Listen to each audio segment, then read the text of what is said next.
Mégahertz. Petit podcast pour de grands effets, pourvu qu'on s'aligne et qu'on se connecte, parce qu'on est en orbite et il est important de se connecter. Mégahertz. Je m'appelle Ebi, je suis infirmière en psychiatrie et créatrice de ce podcast, Mégahertz ou MAG dans la barre de recherche. Mégahertz parle principalement de santé et de bien-être, mais pas que. Il a pour objectif de démystifier, apporter de la lumière sur des réalités scientifiques et spirituelles insoupçonnées. C'est aussi l'envie de partager tous ces sujets qui m'animent, qui me caractérisent, héritage, transmission, identité, mes valeurs, nos histoires, nos savoirs. Je te laisse à souhait commenter cet épisode, liker, partager sur tes réseaux, t'abonner et mettre un max d'étoiles sur iTunes pour augmenter la visibilité. Et pour la bande son que tu entends, elle est produite par Jordan Hipbits sur Insta et le montage et habillage sonore par Les Belles Fréquences. Mais pour tout savoir, faut qu'on se connecte, faut qu'on échange. Prends le temps alors. Et bien, microphone. À vos écoutes, chers électrons libres.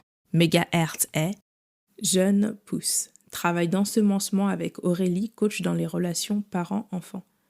Semer pour récolter le meilleur épanouissement possible de la petite graine et veiller à ce que l'enracinement soit de qualité tout autant que la croissance harmonieuse. Petite note technique pour les électrons libres qui écoutent. Désolée pour les parasites à certains moments et la qualité audio, mais l'épisode est vraiment très intéressant, donc armez-vous de patience. Bonjour, aujourd'hui j'accueille Aurélie et je vais te proposer de te présenter. Bien, bonjour, alors je m'appelle Aurélie, j'ai une page Instagram Aurélie autour de l'enfant, je suis aussi sur Facebook et sur YouTube aussi, toujours sous le nom de Aurélie autour de l'enfant, et j'ai aussi un site internet, Hey Child. Alors je suis coach dans les relations parents-enfants depuis maintenant à peu près 4 ans, 4 ans que je développe mon activité. Alors à l'extérieur de ça, je suis animatrice, alors j'ai commencé à faire ce que je fais dans les relations parents-enfants après mes 14 années d'expérience dans le domaine. Alors, c'est principalement de l'animation. J'ai été aussi responsable de site. Je fais des remplacements de direction parce que j'ai commencé la formation pour pouvoir être directeur. J'ai aussi fait une formation en PNL, donc programmation neuro-linguistique. Voilà, alors c'est la science de la communication et ça nous explique en fait comment est-ce que l'être humain fonctionne et comment est-ce que l'être humain communique. Et donc, voilà, c'était plus pour compléter, pour que je puisse faire correctement en fait le métier que j'ai envie de faire, qui est du coup le coaching. À part ça, mon parcours professionnel a plutôt commencé, on va dire, dans l'art. J'ai une formation artisanat et métier d'art et j'ai une formation de décorateur étalagiste. Donc, on va dire qu'à la base, c'était pas du tout vers les enfants que mon métier était dirigé. Et ce qui s'est passé, c'est que en voulant passer mon permis de conduire, en fait, j'avais décidé de ne pas du tout demander l'aide de mes parents. Il fallait vraiment sur quelque chose que je fasse par moi-même. Donc, je commençais à chercher du travail et une personne m'a dit, bah, écoute, je trouve que tu communiques plutôt bien avec les enfants. Pourquoi est-ce que tu n'irais pas du coup travailler dans l'animation? J'ai demandé, ouais, mais peut-être qu'il faut un diplôme spécial. Elle m'a dit, il y a certaines choses que tu peux faire sans. Mais oui, effectivement, par la suite, ça va certainement être demandé. Mais commence là où tu peux commencer. Donc, j'ai commencé. Et dès que j'ai commencé, en fait, la directrice a remarqué que j'avais un positionnement qui était particulier par rapport aux enfants. Parce que déjà, moi, j'étais fascinée par ce que je voyais. Et j'avais tout de suite vu, je suis d'origine africaine, donc je suis originaire du Congo, Angola. Et en fait, j'avais vu que dans le métier, lorsque j'ai commencé à travailler, que l'adulte avait un positionnement qui était particulier par rapport à l'enfant. Et c'est quelque chose qui m'a fascinée. Je me suis dit, mais juste waouh, en fait, c'était rare de voir un adulte égal à un enfant. J'avais jamais vu ça, en fait, avant. Et je me suis dit, c'est quelque chose que j'ai vraiment envie d'emmener en Afrique. Ça a été ça dès le départ. J'ai envie d'emmener ça en Afrique. Par la suite, en fait, je discutais avec la directrice et elle m'a dit, je sais plus, c'était la conversation qu'on avait eue. Et ah oui, elle m'avait demandé de participer au projet pédagogique de la structure. Ça veut dire que chaque ville met en place ce qu'on appelle un projet éducatif et il demande aux différentes personnes qui travaillent avec eux, par exemple là-bas c'était la jeunesse, de mettre en place ce qu'on appelle un projet pédagogique pour traduire ce que la ville demande. Et donc c'est une façon de répondre aux besoins de la ville par rapport à la jeunesse et aux enfants. Et donc, elle m'a dit, bon, bah voilà, il existe ça, et donc, est-ce que tu veux y participer? Alors, il y a très peu de personnes qui participent. En général, c'est le directeur qui le crée ou qui réfléchit dessus avec les différentes personnes de la ville ou autres. Et il peut, de temps en temps, pas forcément, mais demander l'aide de ses animateurs ou les faire participer. Il peut se les faire participer que sur certains sujets et pas sur tout. Et donc, elle m'a demandé, est-ce que je voulais participer à ça? Je me suis dit, bah ouais, c'est super, je ne connaissais pas. Donc, dès le départ, c'est comme si qu'elle m'a fait voir l'envers du décor. dès le départ, en fait. Donc, ça faisait moins d'1 an que j'étais là-bas et elle m'a fait voir tout de suite l'envers du décor. Et donc, ça m'a permis de voir, on va dire, un peu plus en profondeur que mes autres collègues qui étaient juste là pour dire, bon, bah voilà, on fait nos animations, on fait ci, on fait ça. Et donc, du coup, moi, j'ai commencé à voir la profondeur de la réflexion qu'il y avait derrière. Chaque chose qui est faite pour un enfant, même si c'est une simple activité, il y a une réflexion derrière qui est cherchée, il y a une volonté derrière d'apporter quelque chose qui est supplémentaire. Et elle m'a dit, pendant qu'on échangeait sur ça, elle m'a dit, le rôle d'un adulte face à un enfant, c'est de comprendre ce qu'un enfant comprend jusqu'à 3, l'adulte doit l'emmener jusqu'à 10. Ça veut dire que c'est à toi, en tant qu'adulte, de mettre en place des choses pour que cet enfant-là comprenne ce que toi, tu as compris. Peu importe le temps que ça me prend. Mais il faut que tu comprennes que ce n'est pas à l'enfant de monter jusqu'à ce niveau-là, mais c'est à toi d'y monter avec lui. Donc voilà un peu comment l'aventure a commencé. Après, par la suite, j'ai donc fait les centres de loisirs, j'ai fait un petit peu un centre social, c'est un endroit qui accueille les adultes et les enfants, mais je ne suis pas restée très longtemps là-bas. Après, j'ai fait les maisons de quartier qui accueillent les enfants de 11 ans jusqu'à 17 ans et de 18 jusqu'à 25 ans. Et puis ensuite, je suis revenue là, dans les écoles et dans les centres de loisirs depuis seulement cette année, parce que déjà, c'est un endroit que j'aime beaucoup. J'aime vraiment être auprès des enfants. Mais c'est vrai qu'avec le temps, je m'écarte un petit peu pour aller plus au niveau des familles et travailler le relationnel. Voilà ce que je peux dire. Ok, c'est très riche, c'est très dense. Au vu de tout ça, je me suis quand même demandé, toi, dans ton parcours, quelles sont en fait les différences? Parce que pour moi, de ce que je connais de l'enfant, les besoins des enfants sont pas les mêmes. Est-ce que toi, dans ton travail avec les enfants, en fonction des âges, le travail, il va changer, mais en quoi il va changer, en fait? Alors, ce qui va changer, c'est qu'effectivement, à chaque âge, il y a un besoin qui est différent. Alors, d'abord, pour préciser, moi, je commence à travailler avec des enfants à partir de 3 ans, donc pas plus bas. Plus bas, c'est les crèches, je ne sais plus comment on appelle ça, c'est des structures, les jardins d'enfance. Ouais, c'est ça. Alors, pour certaines personnes, c'est un intermédiaire entre la crèche et l'école maternelle. C'est un point d'intermédiaire entre les deux. Et ça n'existe pas partout, pas dans toutes les villes, mais voilà, ça existe quand même. Ce qui va être différent, ça va être déjà de considérer la personne d'abord dans son individualité et ensuite dans le groupe. Donc, c'est la difficulté qu'il y a en général. Parce qu'on va se dire, par exemple, oui, bah, tu as 6 ans, à 6 ans, tout le monde fait ça. Tout le monde n'est pas obligé d'arriver à ce niveau-là à 6 ans parce que chacun se développe différemment, chacun comprend les choses différemment. Et ensuite, il va aussi avoir aussi la sensibilité, la fragilité de chacun. Donc, c'est vrai qu'on va situer pour faire un cours un enfant qui va avoir entre 3 ans et 5 ans, on les met dans une catégorie. Par exemple, on les retrouve à la maternelle. Les enfants qui vont avoir 6 ans jusqu'à 10 ans, on va les retrouver à l'école primaire. Puis à partir de 11 ans jusqu'à 15 ans, on a les collégiens. Et de 17 ans jusqu'à, normalement, on compte 18-19 ans. Vous savez, il y a le bac, suivant c'est professionnel ou si c'est général, et plus. Ceux-là sont mis dans la même catégorie. Alors, les enfants de 3 ans à 6 ans, ils vont avoir un besoin qui va être beaucoup plus affectif. L'affectif, c'est la première des sécurités qu'un enfant apprend à la maison. Et ça se fait dès l'hôpital, en fait. Quand on pose l'enfant sur le torse de ses parents, c'est la première sécurité qu'on lui montre. Parce que quand il sort du ventre, il est dans un espèce de cocon où il y a du liquide autour de lui. Donc, il est, on va dire, dans une certaine chaleur. Quand il sort à l'extérieur, on va dire qu'il y a un froid. Ouais. On va dire ça comme ça, qu'il y a un froid. Et donc, comme il y a ce froid, son corps a besoin de se rattacher à quelque chose pour qu'il puisse se sentir un peu comme s'il était enveloppé. C'est d'ailleurs pour ça que certains vont le mettre dans un linge immédiatement. Mais il y a d'abord ce premier contact physique avec son parent, donc qui va être du coup de corps à corps. Et à la fois, c'est pour que l'enfant repère l'odeur de ses parents, en fait. L'être humain est tellement extraordinaire. Les yeux ne voient pas forcément tout de suite. Ils sont flous, ils distinguent d'abord des couleurs noir et blanc, puis au fur et à mesure, il y a une évolution.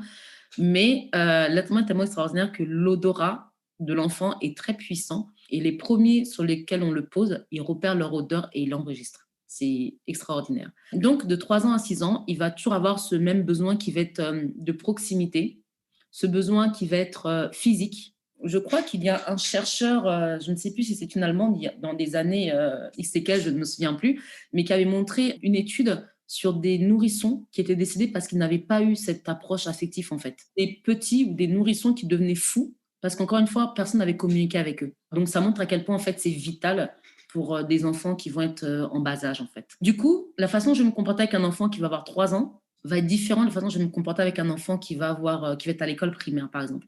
Un enfant qui va être en école maternelle, par exemple, le fait de lui tenir la main, pareil, c'est une forme de sécurité. une fois qu'on tient la main d'un enfant, cet enfant a l'impression que c'est bon, il peut affronter le monde entier, il peut aller partout parce qu'il a quelque chose à quoi s'accrocher, il a quelqu'un à qui s'accrocher. Lorsqu'on travaille avec des enfants qui vont avoir 3 ans, on va travailler sur des repères de pictogrammes, beaucoup à l'image. Le code de la route est beaucoup fait avec des images parce qu'il n'y a pas besoin d'avoir un langage particulier. Sinon, il faudra tout le temps traduire dans telle langue, telle langue, telle langue. Les enfants sont pareils. Quand ils sont petits, on va beaucoup travailler par des repères d'images. Donc, pareil, quand je vais faire les choses, je vais essayer le plus possible d'imager. Si je propose une activité, je vais faire un modèle pour lui montrer, pour qu'il puisse faire un choix correct. Il va me comprendre quand je vais parler, mais il visualisera mieux, il comprendra mieux si je fais attention à montrer en image. Les enfants de l'école primaire vont communiquer beaucoup moins avec les images, mais au départ, par exemple, les CP, les CE1 ont quand même besoin de visualiser. Les CP, les CE1 vont avoir 6-7 ans, ils ont encore ce besoin d'avoir un attachement qui va être aussi physique, d'accord? Quand je parle du physique, c'est pas forcément les câlins ni la main, mais c'est une présence qui est là comme un repère, en fait. Un enfant qui va être au CP ou au CE1, il a besoin que quand il se retourne, il voit un adulte pas loin. C'est une forme de sécurité. Du coup, même quand il va jouer, il va avoir ce réflexe où il peut, entre guillemets, s'évader un peu, mais il a toujours besoin de se dire, il y a quelqu'un autour, ok, il y a quelqu'un autour. Et puis après, il repart. Plus il va avancer dans un âge, on va dire, alors à partir de 8 ans en général, 8 ans, donc CE2, c'est plus exactement le même qu'on a connu. Il est vraiment transformé. Alors, pourquoi? Parce que un enfant se construit entre 0 et 7 ans. Entre 0 et 7 ans, il a construit tous ses repères. Au niveau de sa famille, au niveau de son environnement, au niveau de sa maison, au niveau de l'école, etc., etc.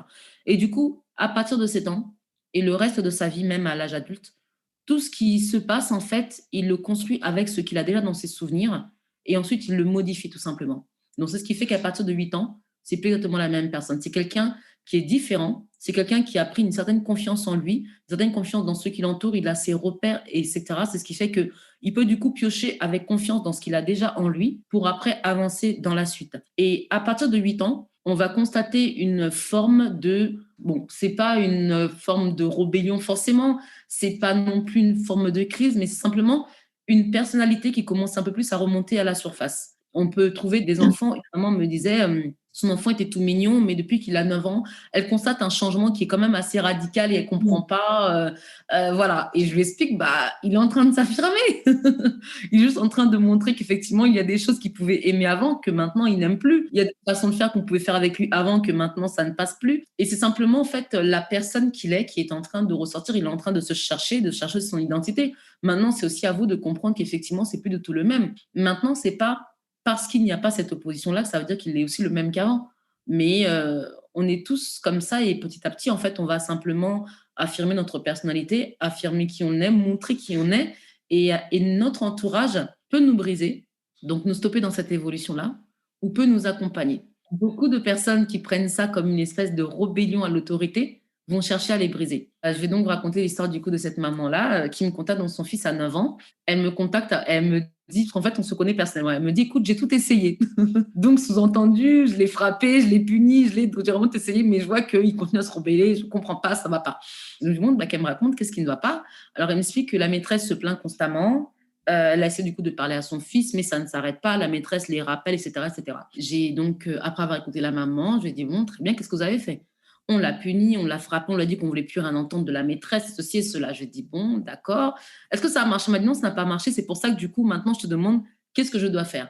Je lui ai expliqué que, est-ce qu'elle lui a demandé? Est-ce qu'elle lui a posé la question à la personne concernée? Je dis, il parle, il communique, donc demande-lui quel est le problème. Qu'est-ce qui s'est passé?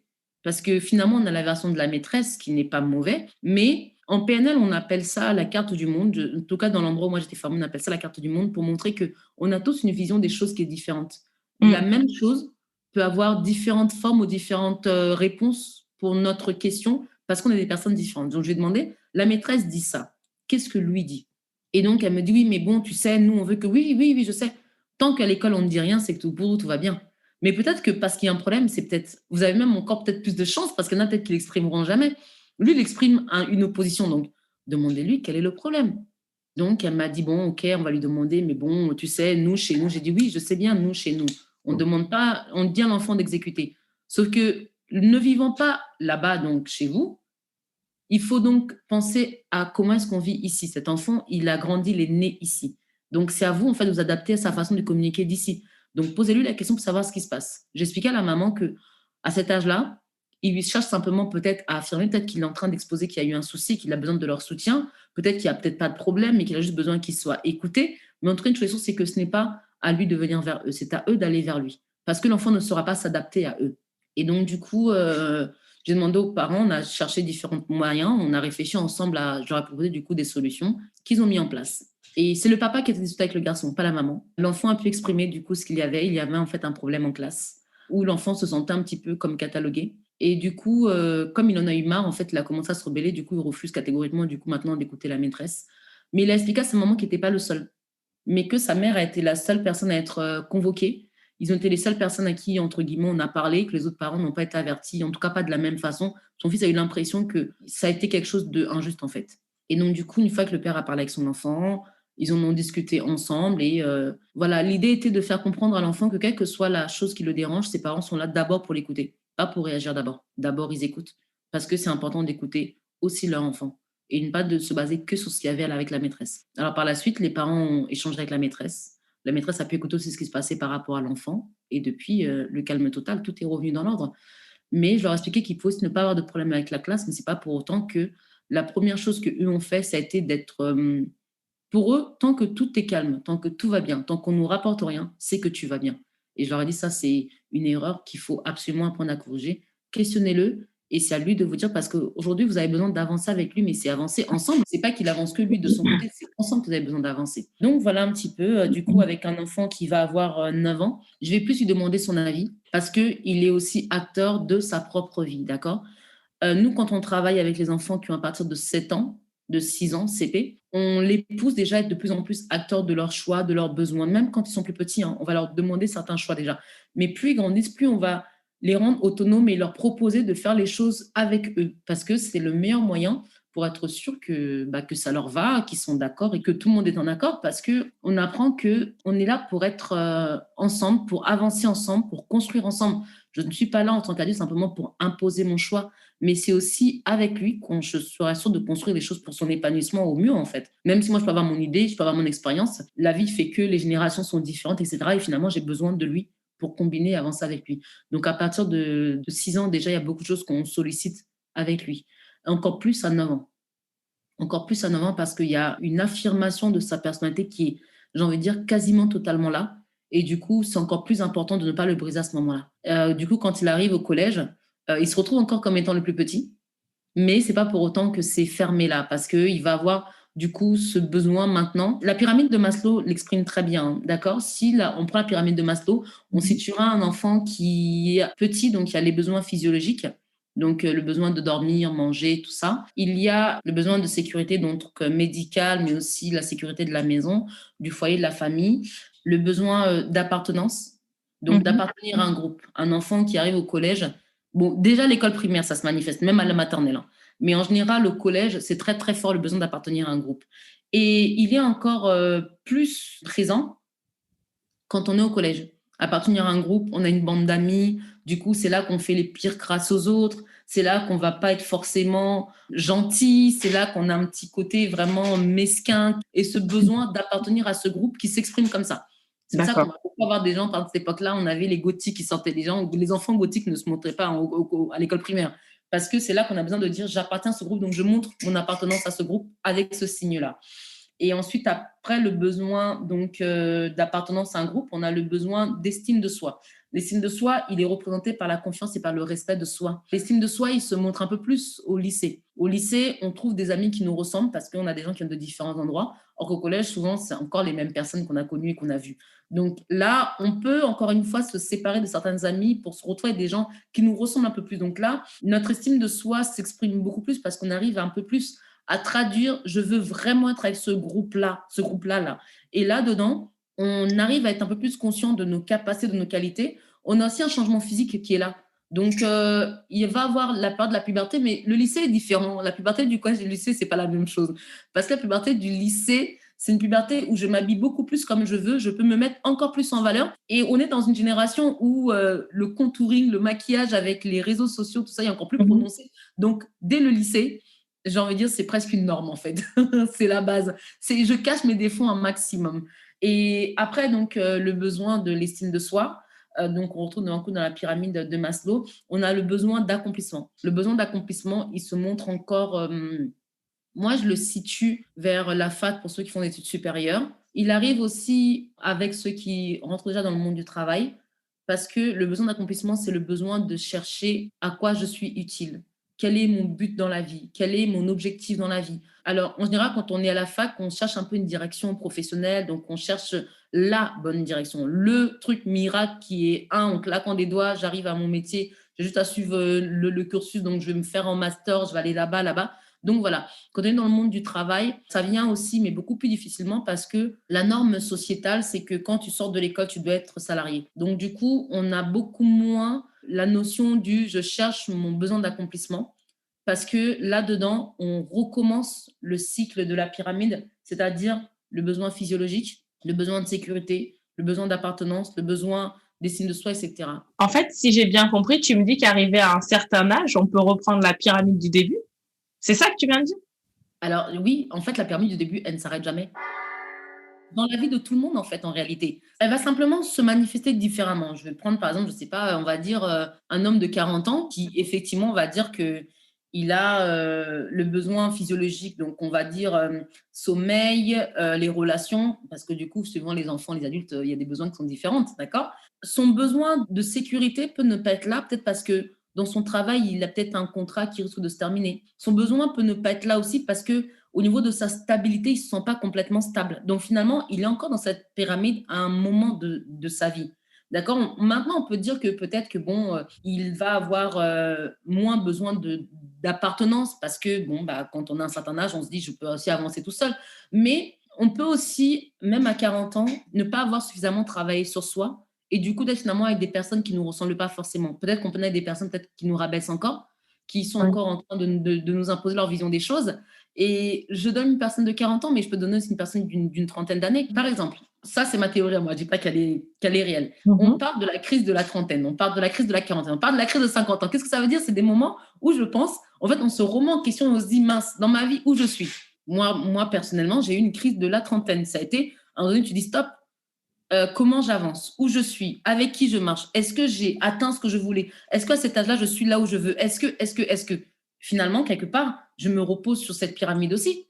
Elle n'est pas exhaustive dans le sens où elle répond à toutes les questions du monde. Non, c'est pas ce que je suis en train de dire. Mais je pense que dans nos vies, à un moment donné, on peut se dire, bon, où je me trouve? Moi, je sais que à 30 ans, j'ai coupé les ponts clairement avec cette personne dans mon besoin d'appartenance. J'étais suffisamment radicale pour dire next, next, next, next, next parce que j'étais dans le besoin de l'estime de soi, d'avoir confiance en moi suffisamment pour avancer comme je le veux et pas comme les autres le veulent. Mais il m'a fallu une trentaine d'années.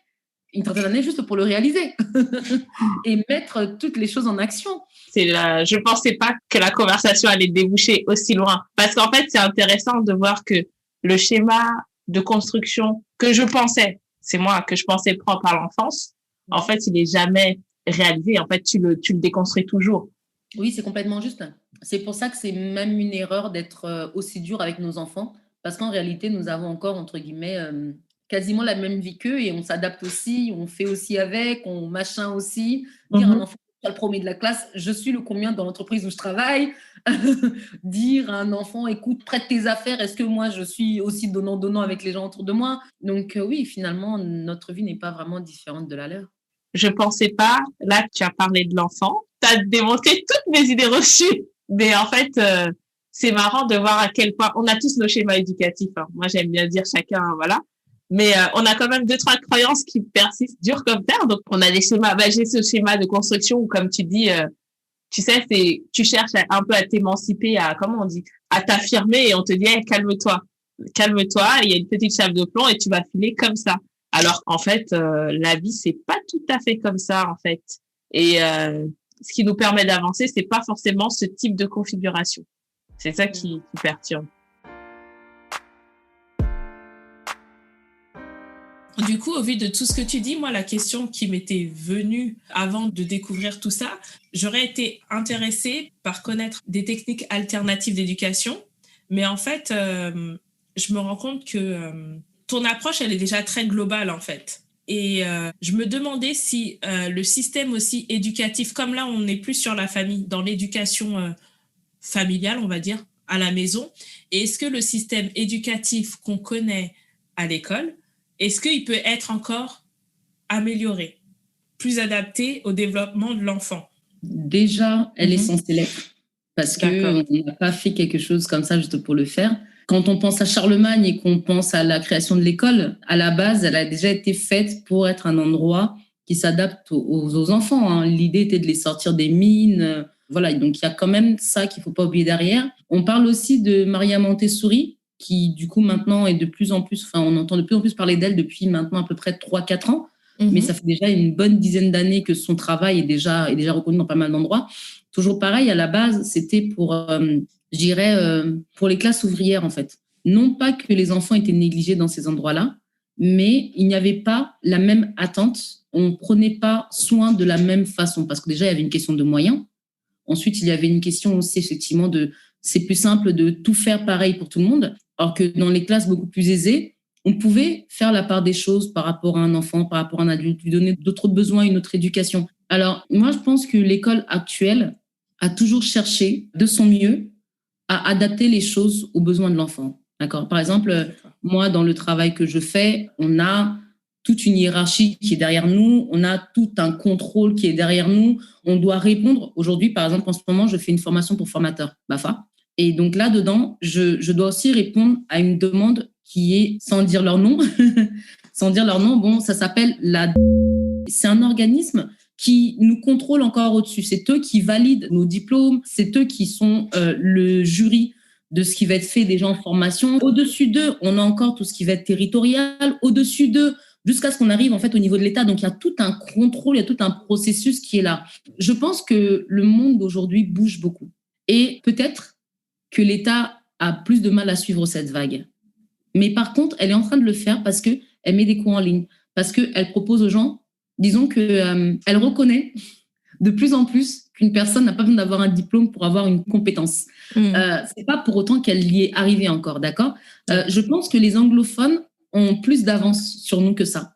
Par exemple, aux États-Unis, alors c'est quelque chose qui est reconnu là-bas, ils prendront une personne qui a beaucoup plus échoué qu'une personne qui n'a jamais échoué. En France, on prendra quelqu'un qui n'a jamais échoué, scolairement parlant, qui a eu le bon cursus tout droit. Alors qu'aux États-Unis, on se dira, mais en fait, il ne connaît rien de la réalité de la vie, en fait. Parce qu'on est conscient que la pratique est beaucoup plus importante. Moi, aujourd'hui, avec ce que je fais avec mon travail, donc ça fait 4 ans que je le fais. Dans les 4 années où j'ai commencé le coaching, comment ça s'est passé ? J'ai d'abord commencé à les associations. Je faisais du coup des conférences pour les associations. J'ai été en Suisse, j'ai été à Lyon à 2 reprises, j'étais dans différentes villes comme ça. C'est comme ça que ça a commencé. J'ai pu rencontrer beaucoup de personnes, beaucoup d'adultes, beaucoup de parents, beaucoup de familles, face to face, comme ça, pour leur apporter des solutions à leur demande. C'est comme ça qu'on a commencé, que j'ai commencé. Donc, la première année, j'ai donc fait avec les associations. Dans cette même année, j'ai été animatrice radio pour une plateforme du coup qui se trouve dans 77, une radio locale, où j'ai animé du coup autour de l'enfant à commencer là-bas. Beaucoup de demandes, beaucoup de retours, beaucoup d'échanges avec les familles qui étaient très contentes de ce qui se passait, etc. Et donc, on a vu par là qu'il y avait un besoin. Mais j'ai eu beaucoup plus de réactions quand je suis arrivée sur les réseaux sociaux, sur Instagram, de personnes qui étaient du Canada, des personnes qui étaient du Maghreb. Parce que j'ai constaté, je ne sais pas si c'est mental, mais en tout cas, en tant que Français, on avait un certain rapport où on avait besoin de voir certaines preuves. On avait un rapport qui est méfiant, très méfiant. Or que des anglophones, même des gens, même des Américains ont commencé à m'écrire, des Canadiens, j'ai pas vu cette méfiance-là. D'autant plus que sur Instagram, j'écris mon texte en français et pour qu'une personne d'un autre pays puisse le lire, il faut qu'il le traduise. Et mes publications étaient très simples. Des activités pour enfants, des images, enfin, très basiques. Donc, pour que ces personnes-là puissent m'écrire, il a fallu qu'ils traduisent mon texte. Ça veut dire qu'ils ont eu un intérêt supplémentaire. Et en plus de ça, aller en DM pour m'écrire, c'est qu'ils avaient, on va dire, je sais pas comment dire, une motivation qui était au high level. Mais je n'ai pas vu beaucoup d'écriture française pendant tout le début où j'ai commencé, en fait. Donc, ça a commencé comme ça. Des personnes qui m'ont fait confiance. Pourquoi ? Parce que ce que je disais était cohérent. Ce que je disais avait l'air juste. Et quand ils le pratiquaient, ils voyaient le résultat. Et pourtant, peut-être qu'un Français aurait peut-être attendu que je sois psychologue pour enfants. Ah, vous avez fait la peine. Oui, mais est-ce que vous êtes psychologue ? Est-ce que vous êtes pédiatre ? Est-ce que... Il y aurait eu, je pense, tout ça derrière. Ah, c'est une certitude. Voilà. Alors, du coup, même mes premiers clients, ont été anglophones. Il y en a juste une qui vit en France, mais elle est à la base londonienne.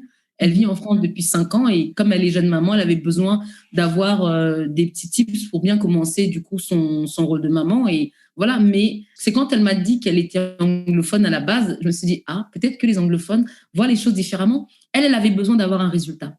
Elle n'avait pas besoin de voir un diplôme. Et je crois que ce qui manque aujourd'hui dans notre système éducatif, c'est peut-être ça. Aujourd'hui, sur Internet, beaucoup de gens parlent de l'entrepreneuriat en disant justement, effectivement, que c'est l'avenir.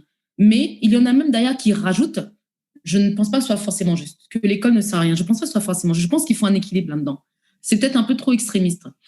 En effet, on voit aujourd'hui une réalité, une vérité qui ressort. C'est que ceux qui sont chefs d'entreprise n'étaient pas les premiers de la classe finalement. Les personnes qui aujourd'hui réussissent extrêmement ne sont pas les premiers de la classe. Et ce qui est encore plus extraordinaire, un ami me faisait remarquer, il m'a dit, si tu regardes bien, que ça soit Thomas Edison ou Henry Ford, des gens comme ça, c'est pas ceux qui ont été à l'école le plus longtemps. Est-ce que finalement, il n'est pas temps pour nous de se remettre en question sur ça? Aujourd'hui, si je regarde un enfant qui n'a pas beaucoup réussi, je me dirais, ça va être compliqué pour son avenir, mais peut-être pas. Et au final, toutes ces personnes-là ont, je dirais, respecté leur pyramide de Maslow quand ils sont arrivés à un besoin d'estime de soi, ont accepté d'aller à l'encontre des idées reçues de tout le monde pour affirmer ceux dans lesquels ils étaient beaucoup plus compétents, beaucoup plus capables. Alors là, on vient à ce sujet-là que l'école aujourd'hui, maintenant, de plus en plus met en avant. Alors, c'est pas encore beaucoup dit, entre guillemets, mais je sais pas d'ailleurs pourquoi. C'est qu'en fait, aujourd'hui, on distingue qu'il y a 8 types d'intelligence. Avant, on parlait que de l'intelligence, on va dire, scolaire, celui où tu dois être bon en maths, où tu dois être fort en français ou ceci, cela.